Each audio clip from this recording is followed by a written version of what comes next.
Brought to you by GTA, your island, your network.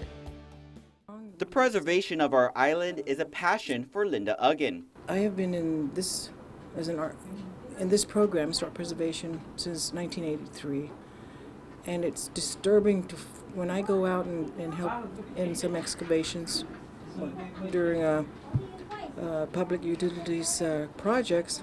It's so terrible to find a skull sticking out of the trench.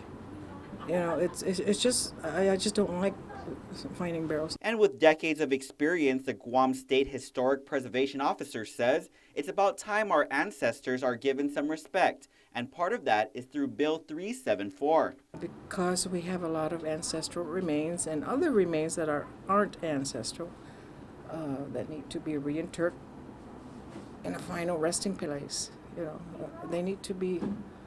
We need to just put them where they need to rest forever. Bill 374 would provide a final resting place for approximately 2,000 remains that were unearthed during the course of construction throughout the island and have been stored in boxes for the last 16 years.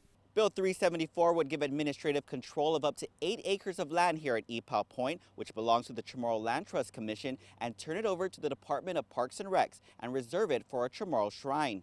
Department of Land Management Director Michael Borja, however, believes this isn't the best use of the property, saying the property at Ipoh Point was designated for commercial use for the purpose of generating revenue for infrastructure. And taking away a whole section of that kind of dilutes the overall price of the value of the property, makes it more difficult to use. Borja estimates the value of the designated 8 acres to be around $5 million.